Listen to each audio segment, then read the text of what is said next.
Quelle force m'a amené jusqu'au Népal? Que suis-je venu y chercher? Je n'en avais absolument aucune idée avant d'y mettre les pieds. Je sentais que je devais m'y rendre. Ces lieux, cette culture pouvaient susciter des questionnements en moi, hors de ma zone de confort occidentale. Cette force inexplicable qui nous attire aveuglément vers quelque chose qui résonne en nous. Quelle est-elle? Qu'ai-je à y découvrir en l'écoutant? L'Himalaya, terre de beauté qui touche le cœur et l'âme. C'est seulement ce que je savais d'elle avant de partir. J'ai fait le choix de ne rien apprendre de plus. Découvrir les lieux, la culture, ses habitants, avec un regard vierge. Construire mes pensées sans aucune interférence. Quelle langue parle-t-il? Quelle religion vénère-t-il? Que mange-t-il? Ce saut vers l'inconnu déclenchait en moi une énergie galvanisante. Des frissons qui galopaient dans chaque partie de mon corps. Pourquoi suis-je si vivant lorsque je plonge dans l'inconnu? Cela m'aide-t-il à gagner confiance en moi? Est-ce simplement une condition ressentie par tous les êtres humains sur Terre? Tant de questions se bousculent à mon arrivée sur le sol de Katmandou, la capitale bouillonnante du Népal. J'y découvre une atmosphère bruyante et poussiéreuse, brassée par le trafic incessant des véhicules motorisés. Des kilomètres de câbles électriques façonnent les rues. Toutes mes pensées sont déjà là-bas, au cœur de l'Himalaya. Je laisse ma curiosité de la ville et de ses coutumes pour une autre fois. Eh bien, me voici arrivé à Katmandou. Je suis arrivé hier soir. Là, je loge actuellement dans un hôtel, l'hôtel Manaslu d'ailleurs, pour préparer le tour du Manaslu. Ouais, après 8 heures de vol jusqu'à Delhi, puis une escale de 3 heures, et après je suis reparti pendant 2 heures de vol jusqu'à Katmandou. Autant dire qu'il y a quand même un bon petit 4h30 de décalage horaire. Alors cette nuit, c'était un petit peu saccadé quand même là. La tête et le mental et l'excitation surtout prend complètement le dessus. J'ai du mal à y croire encore que je suis au Népal et que je suis à Katmandou là. Et on va partir pour 11 jours de marche. À peu près environ 170 km apparemment, avec une petite session où ça va culminer à plus de 5000 mètres d'altitude.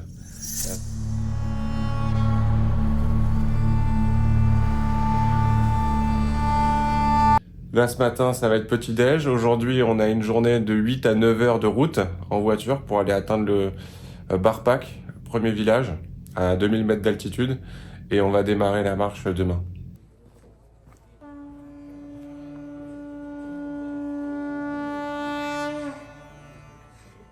La religion est une des valeurs les plus importantes au Népal. La culture, l'architecture, la nourriture, tout a un lien proche ou lointain avec un concept religieux. Depuis 2006, le pays est considéré comme laïque et traite à égalité tous les types de religions dans une paix unique au monde.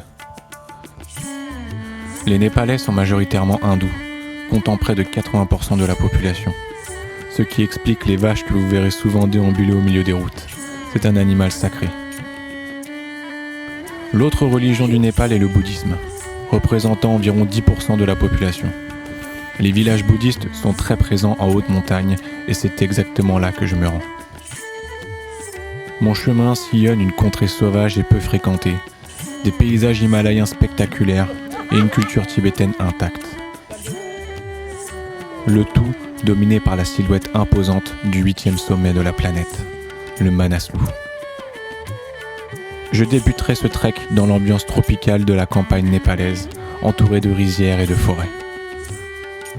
Je prendrai peu à peu de l'altitude et gagnerai les hautes vallées glaciaires du massif. De là, les panoramas grandioses se succèdent sur les géants de la région, le Manaslu, l'Himalchuli, le West Peak.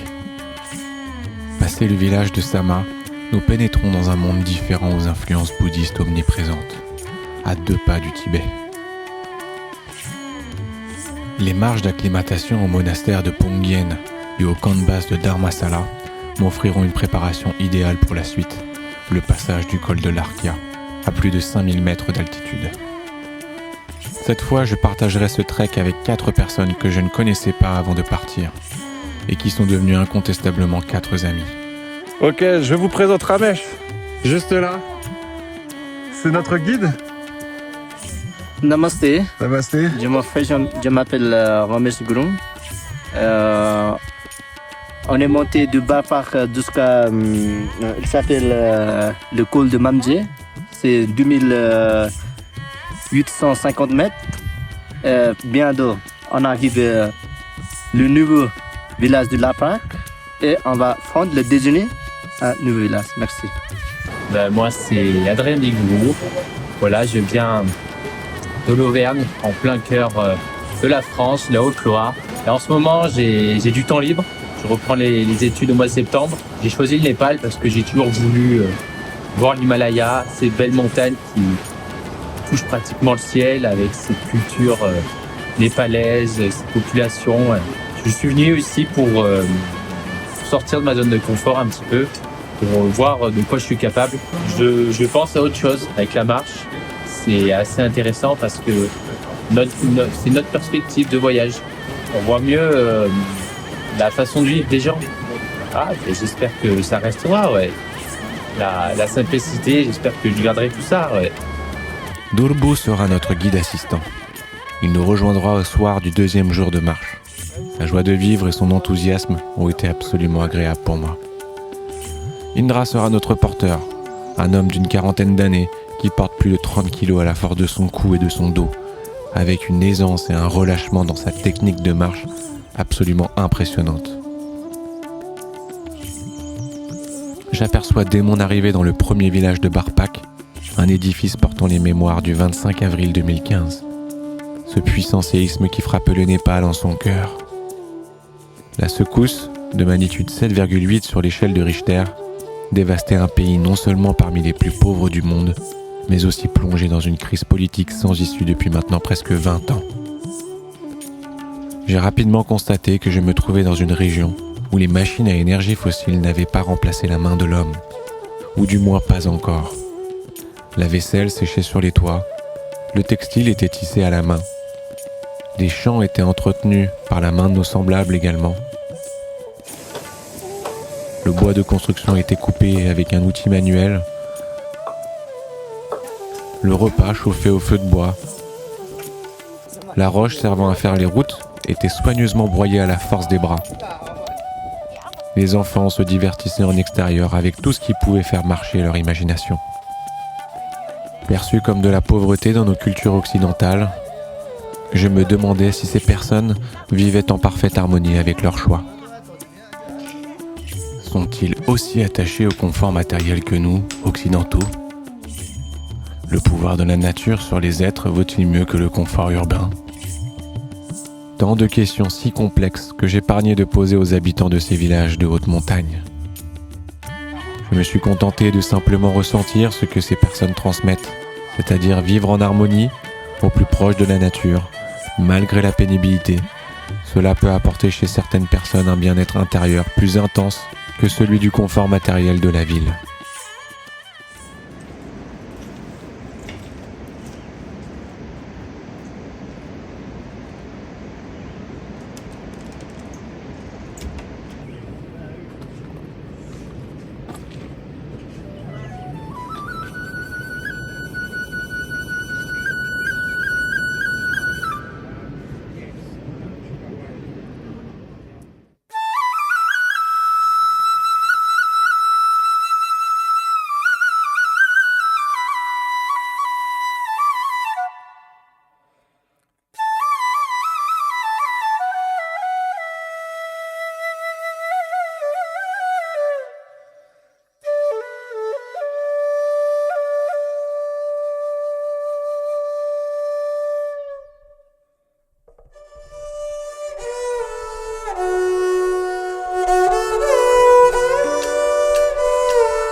la première journée où on va attaquer de la haute montagne. Actuellement, on est sur le 5e jour de marche. En ce qui concerne la forme, ça va. Ça va, on est plutôt acclimaté, on arrive à bien dormir. On se couche généralement vers 21h et on se lève dans les coups de 6h30. Franchement, en ce qui concerne mon diabète, j'ai jamais été aussi bien régulé. Je suis étonné même parce que je mange le matin, le midi, le soir. Je pensais que j'allais avoir vachement de mal à me réguler et en fait pas du tout. Pas du tout. Le corps justement en a besoin, il l'assimile bien. Ouais, les refuges, j'ai kiffé. Avant, je suis plutôt en autonomie. Et c'est vrai que là, faire des refuges le matin, le midi et le soir, c'est vraiment très agréable, très très agréable. On a plutôt l'habitude de manger le plat traditionnel qui est le dalbat. Et on boit souvent, ce qu'on boit souvent, c'est plutôt du thé. Thé vert, thé au citron, thé au gingembre citron, etc. C'est plutôt du thé qu'ils ont l'habitude. Bah, au niveau de la nourriture, en fait, c'est vraiment la nourriture qui est vraiment faite pour moi par rapport au diabète. C'est-à-dire que c'est beaucoup de salé, des légumes, des glucides. Le matin également, c'est plutôt des glucides. Il n'y a pas de sucre rapide dans ce qu'ils mangent. Il y a beaucoup de Français qui aiment leur petite touche sucrée, la petite pâtisserie. Moi, j'aime, mais seulement quand c'est là, quoi. Et quand c'est pas là, ça me gêne pas, en fait. Au contraire, je me sens bien dans mon corps, quoi. Solaipa, ou médecine tibétaine, signifie à la fois science de la guérison et nourriture de la conscience. Les médecins tibétains ne soignent pas seulement le corps, mais avant tout l'esprit. Le concept tire sa source dans une force de vie universelle, une énergie provenant de l'univers, et lorsqu'elle est extirpée d'un corps ou d'une plante, la vie disparaît. Bien que d'autres cultures aient depuis longtemps accepté l'idée d'une énergie universelle, la culture occidentale a été bien plus réticente.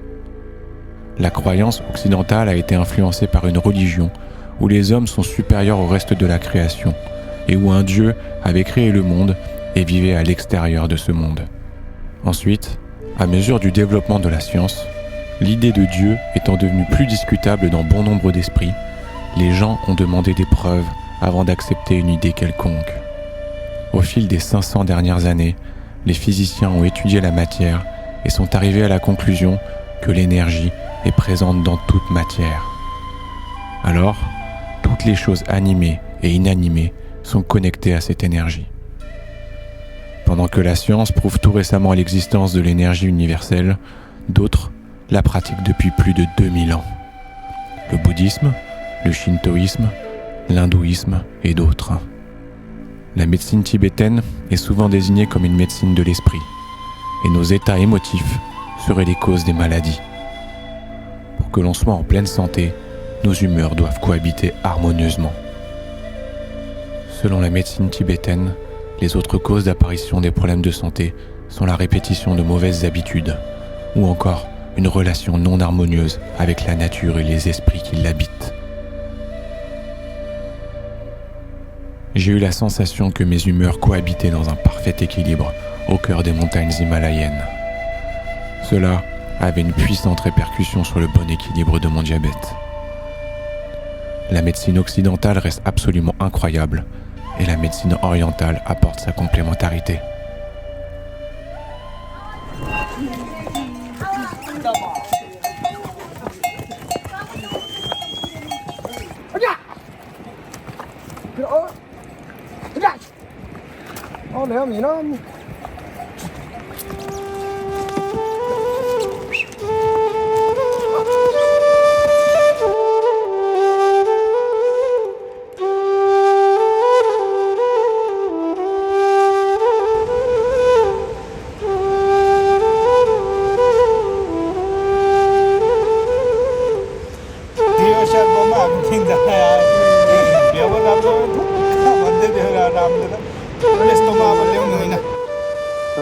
L'alcool de miel, tout ça, ils mettent de l'eau froide ici. Ils pégifient celui-là.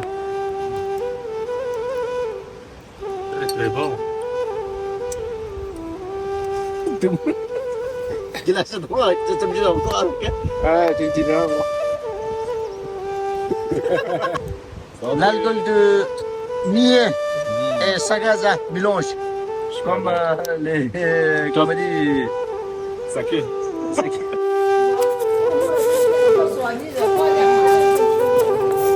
Non,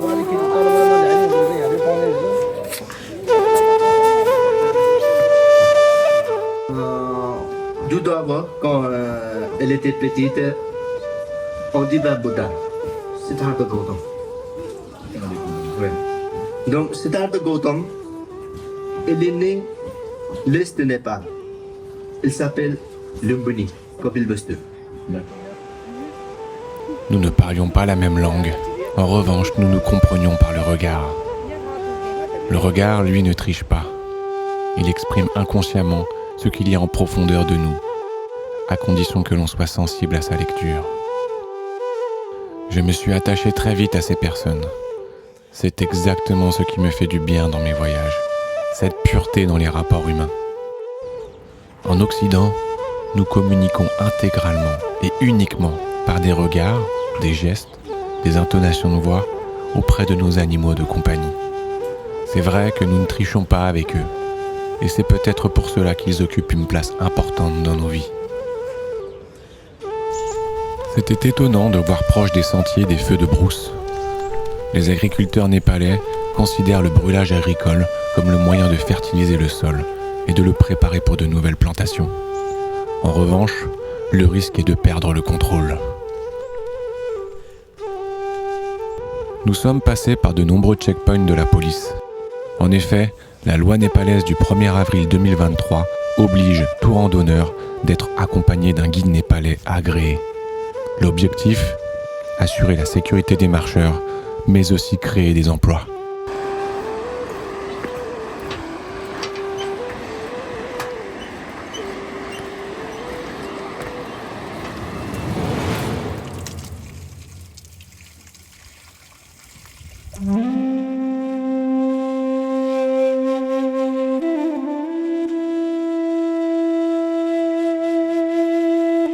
Nos pas franchirent la haute montagne.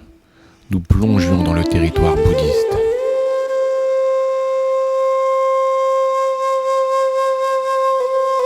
Les monastères s'érigeaient au-dessus des villages pour guider les hommes dans leur chemin.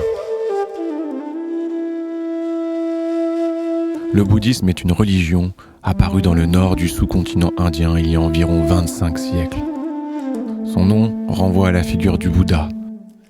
Le terme Bouddha n'est pas son nom propre, mais un titre signifiant l'éveillé en sanskrit. Il est appelé par certains Siddhartha Gautama ou par d'autres Shakyamuni. Âgé d'une trentaine d'années, Siddhartha Gautama aurait accédé, au terme d'une longue pénitence, à une compréhension parfaite de son esprit, de l'existence humaine en général, voire de l'univers tout entier. Cette expérience, qualifiée d'éveil, représente ainsi l'essence du bouddhisme. Selon la tradition bouddhiste, Siddhartha Gautama est né dans une famille princière à Lumbini, située en territoire aujourd'hui népalais. Le récit traditionnel de la vie du Bouddha présente un jeune prince prenant soudainement conscience de la fragilité de la vie et de l'inconstance du plaisir terrestre. Il décide de quitter sa famille et la société pour se retirer du monde et mener une vie de pénitence dans la jungle. Son but est d'atteindre une stabilité intérieure, un état de vie au-delà des passions incontrôlables. Mais, au bout de plusieurs années, Siddhartha Gautama se rend compte qu'il ne suffit pas de s'astreindre à d'intenses privations pour parvenir à l'éveil. Après 6 années de recherche intérieure, le futur Bouddha vit une expérience transformatrice. En méditation sous un arbre, il s'éveille à la compréhension parfaite. Il devient alors à proprement parler le Bouddha pour ses disciples. Ils sont 5 au départ et rejoints progressivement par de nombreux autres à mesure de son itinérance dans la région du Magadha, un royaume de l'Est de l'Inde, où il bénéficie de la protection du souverain local. Le Bouddha aurait atteint ce qu'on appelle le nirvana, un terme sanskrit qui connote l'idée où toute passion incontrôlable est exclue de son esprit.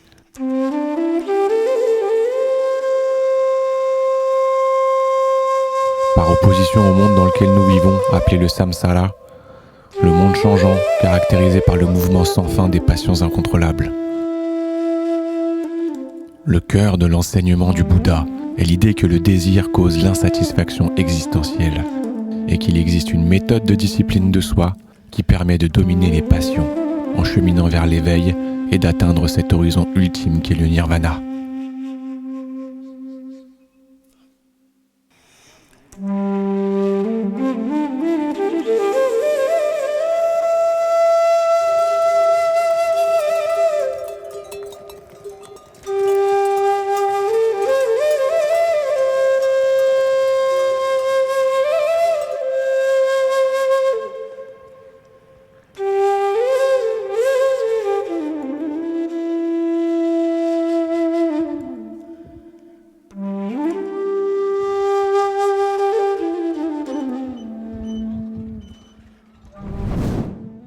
Bon, là je me pose un petit peu, j'en profite pour venir expliquer un petit peu la routine qu'on a le matin, le midi, le soir, où est-ce qu'on dort exactement, comment sont les toilettes, quel confort on a exactement. Bon bah le midi, normalement en fait on se pose dans un lodge et on vient manger.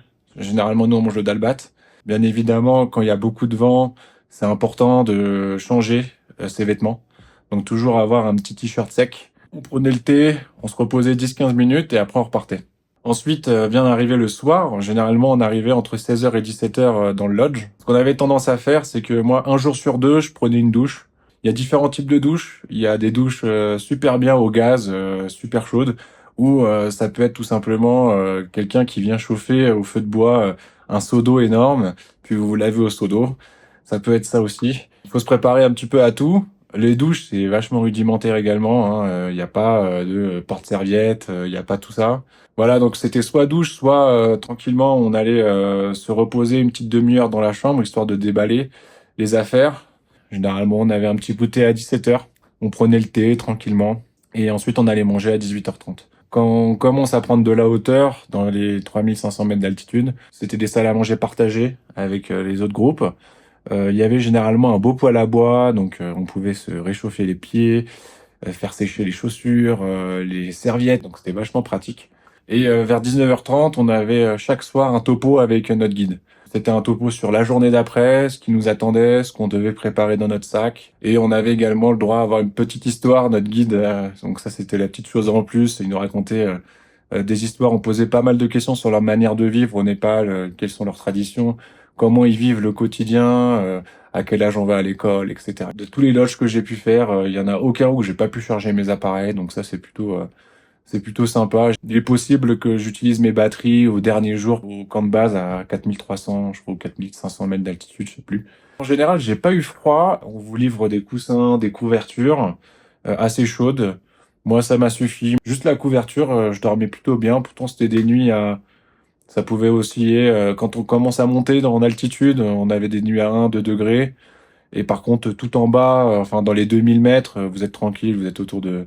Vous avez des nuits à 13 degrés, 15 degrés, donc c'est plutôt cool. Nous, on a eu pas mal de chance parce qu'on on a un groupe de 2. D'habitude, ce sont des groupes de 4. Donc c'est 2 par chambre, 2 personnes par chambre. Et là, on a eu de la chance, on était 2, il y a eu des désistements au dernier moment. Donc on a toujours eu une chambre chacun avec mon binôme. Donc ça, c'était plutôt aussi agréable d'avoir sa propre chambre.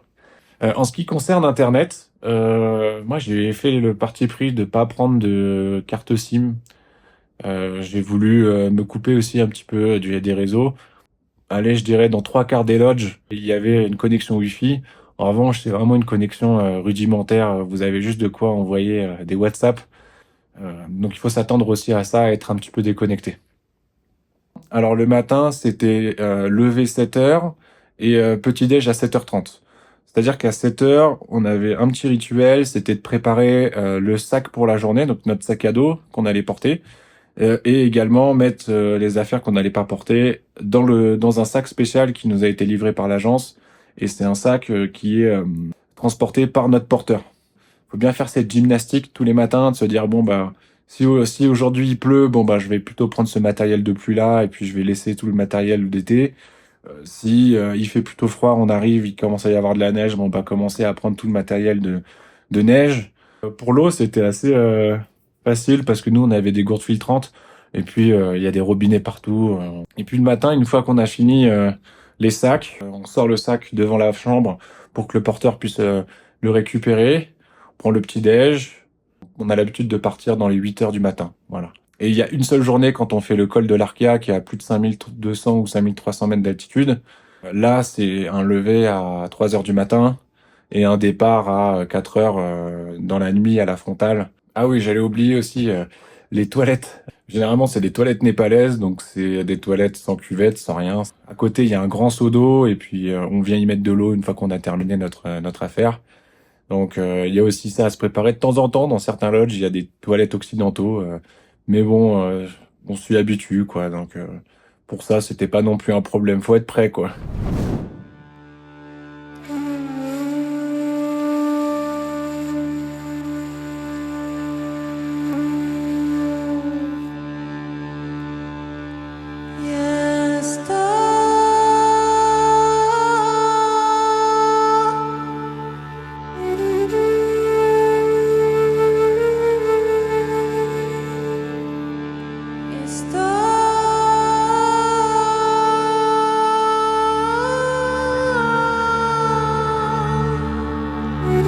L'une des plus belles journées du voyage nous attendait en ce matin du 10e jour.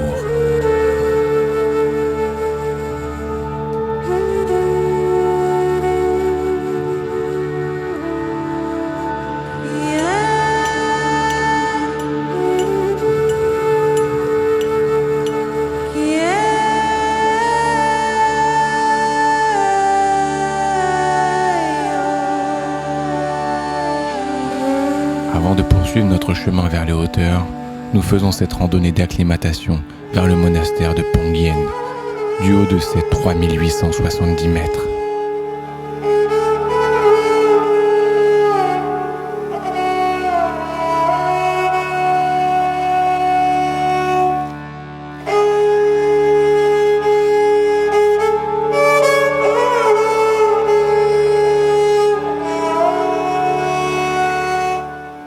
Petit à petit, les monts rocheux noirs laissent place à un plateau d'herbe jaunie par le froid, niché au creux d'un cirque de neige et de glace d'un blanc pur étincelant.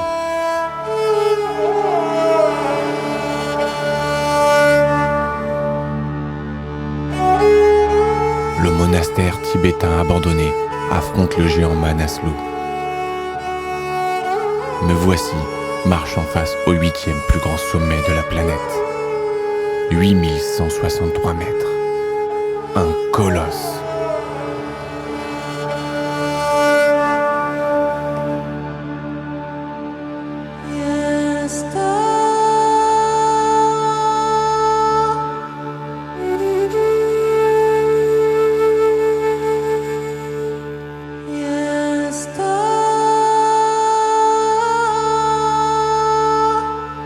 Je n'avais malheureusement pas le droit de filmer l'intérieur. Cet endroit restera tout de même gravé dans ma mémoire.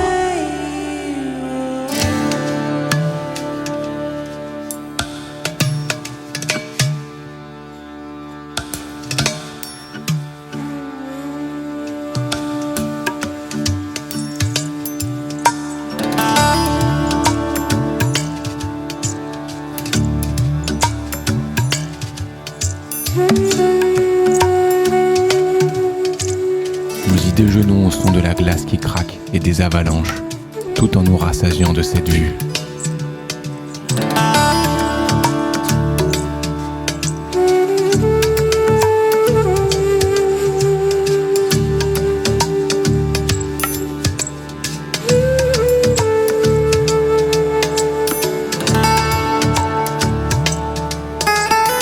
Les animaux sauvages côtoient les yaks domestiqués. Le bois se faisant plus rare à ces hauteurs, les quelques personnes entretenant le monastère récupèrent les excréments de yaks pour faire leur feu. À la différence des buffles, on reconnaît les yaks par leurs poils beaucoup plus longs. Arrivé dans la ville de Samagon, notre guide nous a offert 2 possibilités en fonction de notre état de forme et de notre motivation. Poursuivre le trek en direction du village suivant, Samdo. Il s'agit d'une étape courte que nous pouvons considérer comme une journée de repos. Samdo est le dernier village habité de la vallée, à seulement quelques kilomètres de la frontière tibétaine. Ou, en deuxième option, faire un détour par le lac Birendra, un lac glaciaire au pied du Manaslu. Nous nous sentions en jambes et acclimatés à l'altitude, alors nous avons choisi de faire le détour.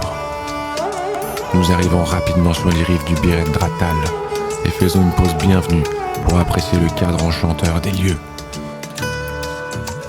Les nuages étaient bien bas et venaient cacher malheureusement le glacier. En revanche, les eaux de la fonte des glaces venaient nous envelopper de son bleu azur.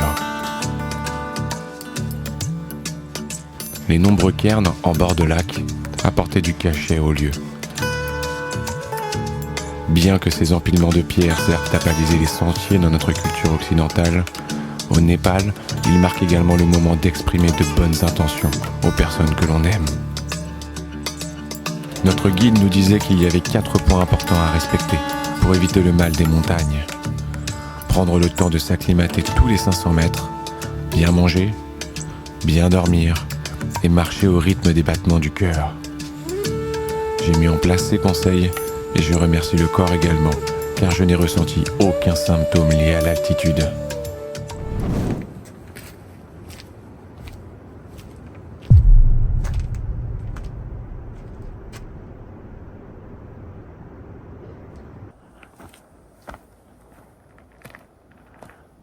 Ce matin-là, je m'apprêtais à gravir mon premier sommet au-dessus de 4000 mètres.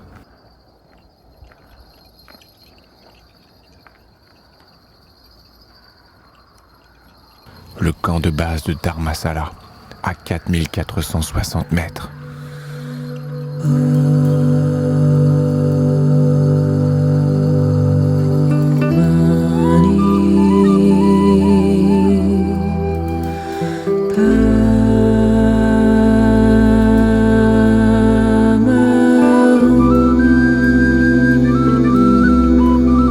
À quelques pas de là, je contemplais la frontière avec le Tibet.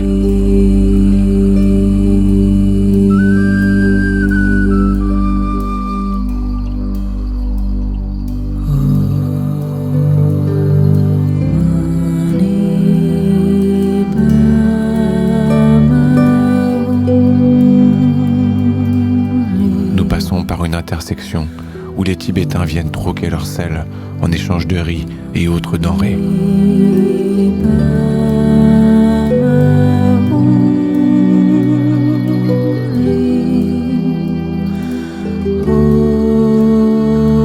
Les sommets nous entourant dépassent tous les 6000 mètres.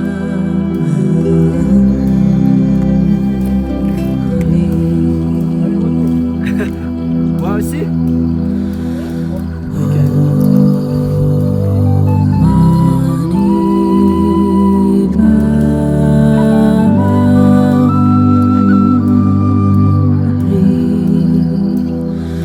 Nous longeons le glacier du col de l'Arkia, point culminant de notre traversée.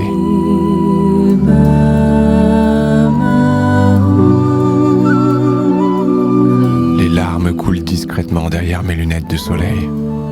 L'émotion m'envahit. Quelle beauté!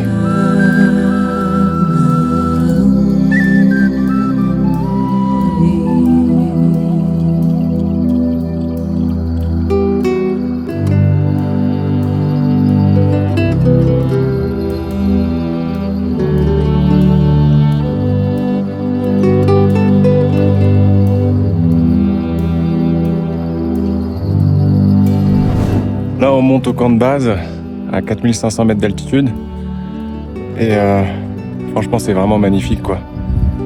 J'ai plus le droit d'utiliser le drone ici parce que normalement, il faut un permis. Et c'est vrai que j'ai peiné à le trouver.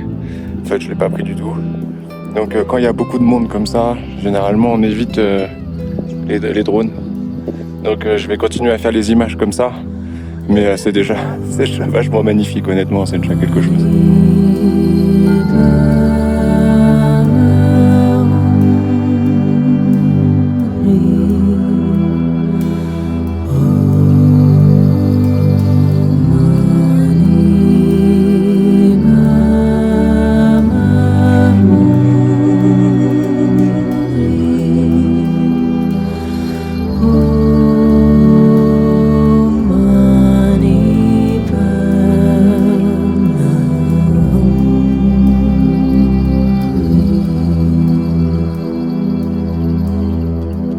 Le camp de base a tout de rudimentaire.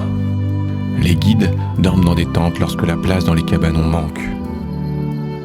Les occidentaux dorment dans des sortes de petits cabanons en kit, avec de simples matelas collés pour 4 personnes. C'est le lieu de rassemblement de tous les groupes de trek de la région.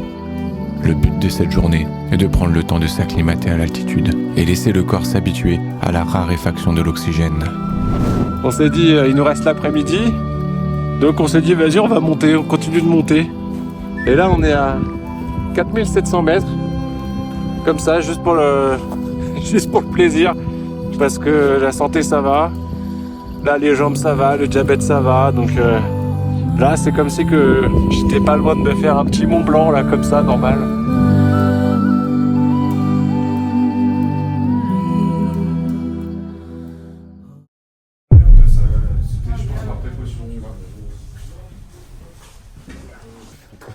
Bonjour à tous, voilà, on est le 27 mars 2024, c'est le jour J col de l'Arkiala, 5200 mètres, c'est le jour le plus compliqué. Très tôt, on va démarrer ça sous les étoiles. On a de la montée progressive à faire, Voilà. jusqu'à 5002, c'est la première fois qu'on fait ça. Ouais, on va tester comment on réagit en altitude. Allez, c'est parti.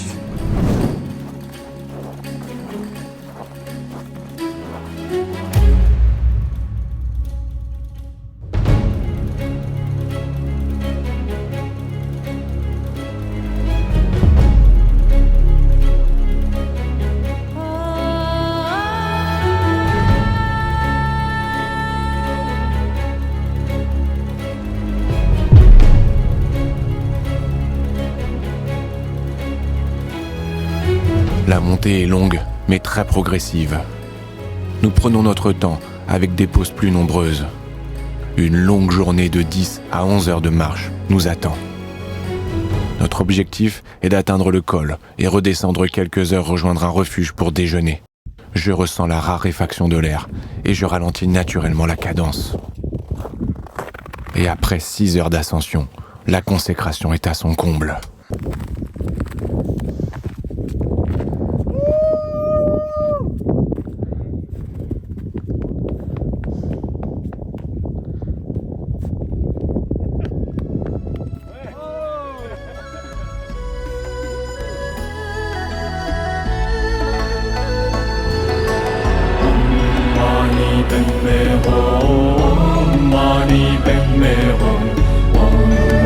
La tradition tibétaine est d'accrocher un drapeau de prière appelé Longta. Les Tibétains pensent que les prières, ou mantras, sont transportées par le vent pour répandre la bonne volonté et la compassion dans tout l'espace, au bénéfice de tous.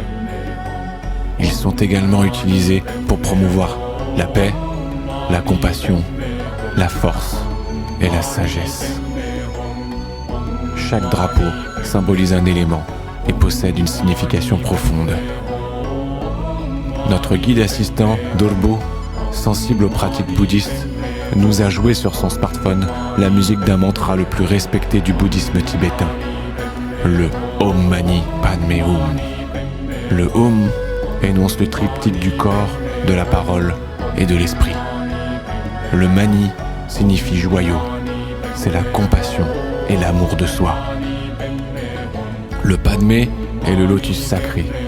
Il pousse dans les limbes et sort de la boue, en passant par l'eau et va s'offrir au ciel. Son passage dans la boue ne vient pas compromettre son blanc étincelant. C'est une métaphore du chemin qui permet de grandir sans se salir. Le Hum, enfin, signifie la sagesse et l'éveil.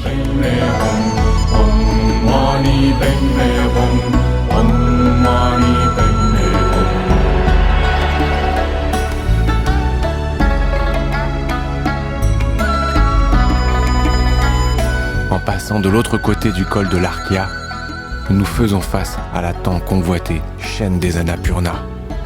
Un spectacle à couper le souffle. Des glaciers vertigineux viennent se déverser dans la vallée.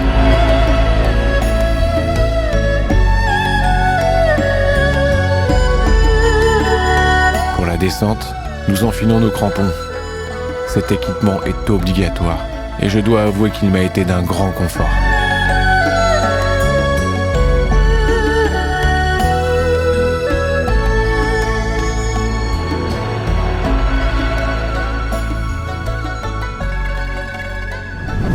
s'apprête à démarrer la dernière journée de marche.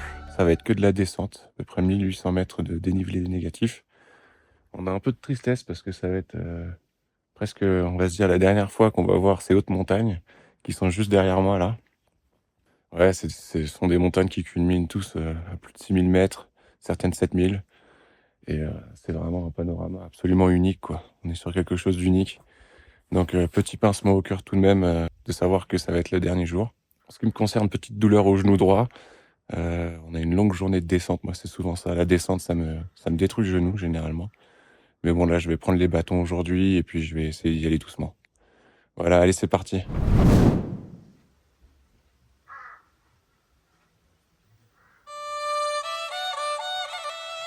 La contemplation était décuplée en ce dernier jour de randonnée.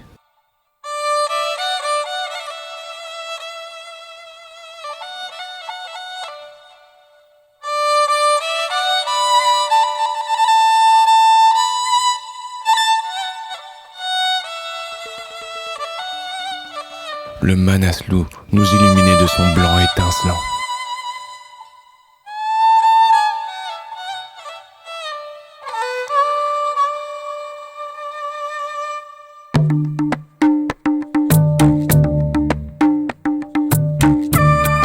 Je ne pouvais m'empêcher de demander plus de pauses à notre guide Ramesh, afin de faire mes adieux au 8e sommet le plus haut de la planète.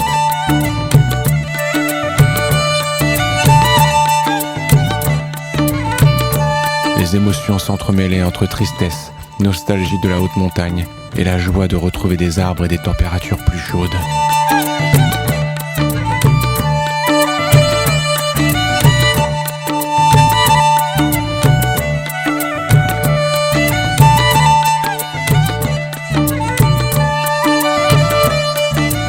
L'ambiance du groupe était silencieuse.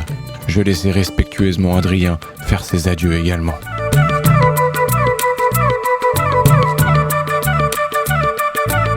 Le village de Darapani, à 1970 mètres d'altitude, marquait la dernière étape de notre périple. Pour le dernier soir, nous avons offert les bières à tous. Et notre guide nous a partagé une chanson népalaise traditionnelle, habituellement jouée et chantée lors des soirées d'adieu à la fin de chaque trek. Resham Filili est une chanson d'amour qu'un homme chante pour une femme dont il est amoureux, mais qu'elle n'a pas encore remarquée. À la fin, il l'invite à le suivre. Comme ça, Ressam Filili, Ressam Filili, Oulala Toki Dara Vanjang, Ressam Filili. Ça, Ressam Filili, Oulala Toki Dara Vanjang, Ressam Filili. Tu danses? «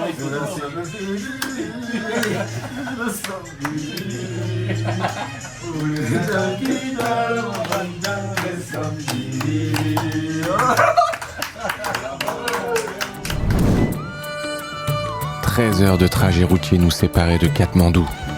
Ah là là là là. Emma, comment tu fais? Nous passions quelques heures en véhicule tout-terrain à travers des pistes vertigineuses.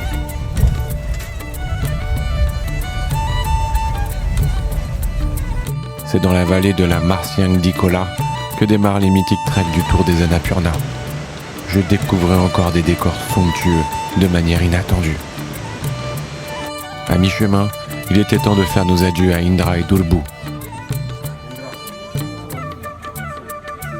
Je leur disais à quel point j'ai été fier de marcher à leur côté et que je leur souhaitais le meilleur dans leur vie. La route fut longue et parfois en mauvais état. La solidarité des Népalais sans faille. Et malgré le retard, la joie de vivre de notre chauffeur faisait chaud au cœur. Maya tiमी लाउनलाई बादिए माया फेरि गाह्रो हुन्छ फुकाउन घुम्तीमा नआऊ है। Aucune personne ouverte d'esprit ne peut ressortir changée d'un tel périple.